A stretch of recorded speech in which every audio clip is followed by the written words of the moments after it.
Well, in our country, it started to change in and around the FIFA U20 World Cup that we hosted for men. We built a new stadium, we set FIFA attendance records, and from there, we introduced MLS soccer into Canada, into Toronto, followed by Vancouver, then Montreal. And so the promotional element of the sport, the excitement of the sport has captured the imagination of Canadians, and our national team continues to progress on the men's side. We've had great years of success with our women's national team in terms of 2 bronze medals at the Olympics and then hosting the FIFA Women's World Cup. So, you know, we've done everything we can since 2007 in our country to grow, develop, promote the sport.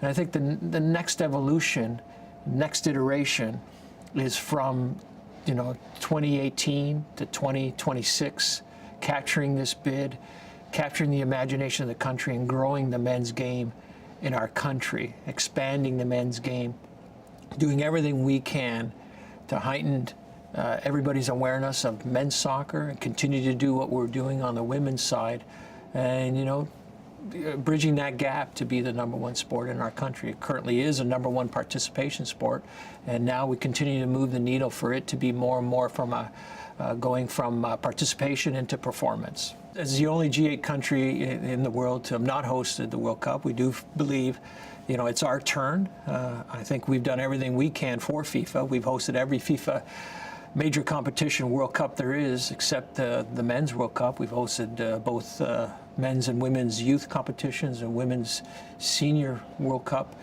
So now it's our turn. We feel like with our partners in the United States and Mexico, I think as a united bid, it's our chance to really be that country, to be part of this partnership, to bring it to North America. And I think it can transform the sport in our country and certainly transform men's soccer in our country. What the bid is the foundation of is that we're not spending a great deal of energy and a great deal of money on infrastructure. It already comes pre-built.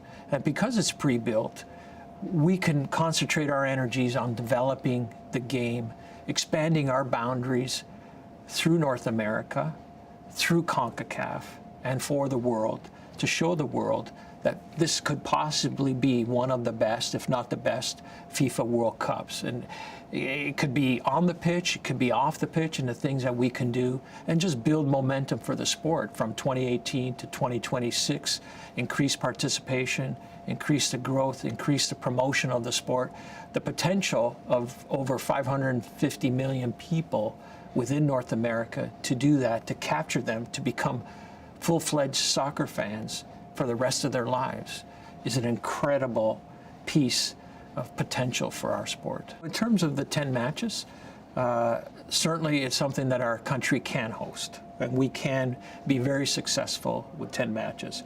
I think what the general public needs to understand is that the 10 matches comes with an incredible level of administration, incredible level of organization and country organization that people don't generally see, and that is work with our federal governments, work within security, event management, event execution, airport security. It comes with many levels. So I think for one to say, is it Canada's turn to host the first 48 country World Cup and all 80 matches? I think that would be difficult for our country, knowing what goes on for each and every match of a competition.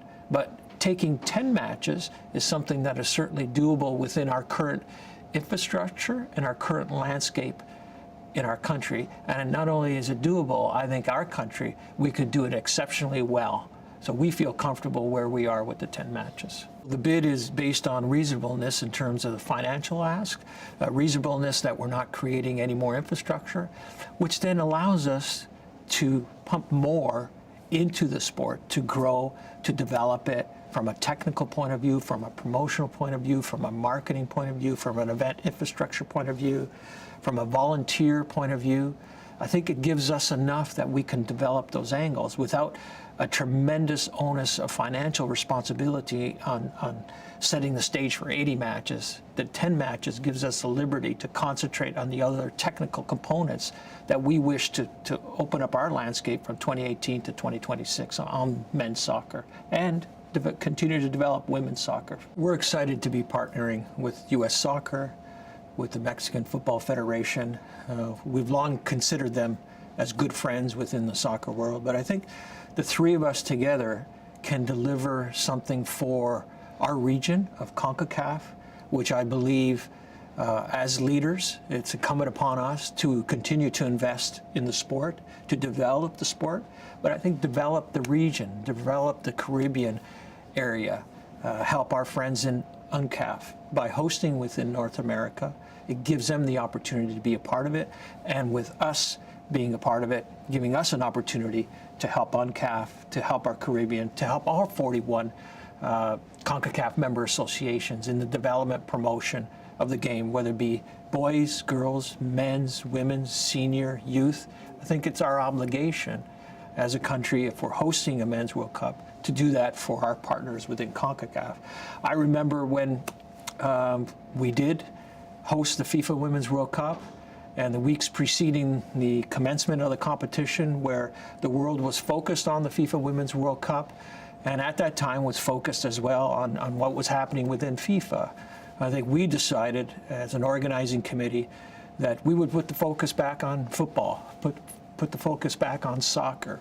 And in doing so, we probably organized one of the best women's competitions there is in history, and the focus was put back on soccer. And I think that's what we can deliver to our confederation, hopefully to FIFA and the rest of the world. We feel very comfortable with the 10 matches. Principally, it's not about the 10 matches. It's not necessarily about the 30 days of the competition. It's what a country can do for the sport and for your own country in developing it prior to, let's say, a Men's World Cup, and after a Men's World Cup. And prior to, for our country, can be the creation of our new domestic league. It can be an introduction of more home matches. It can be a whole aligned development system that is attributed to the hosting of a Men's World Cup.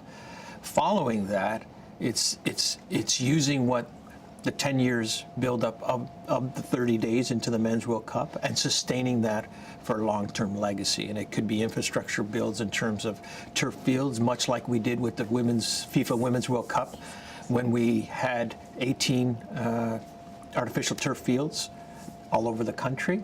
It could be team base camps where we would introduce that into our country, and then it becomes sustainable after the competition. So there's many areas to look at it. And the other side is 10 matches doesn't take away from what our country needs, whether it be health care, whether it be other issues within our country and society, that it doesn't take away from our governments in terms of what they're contributing.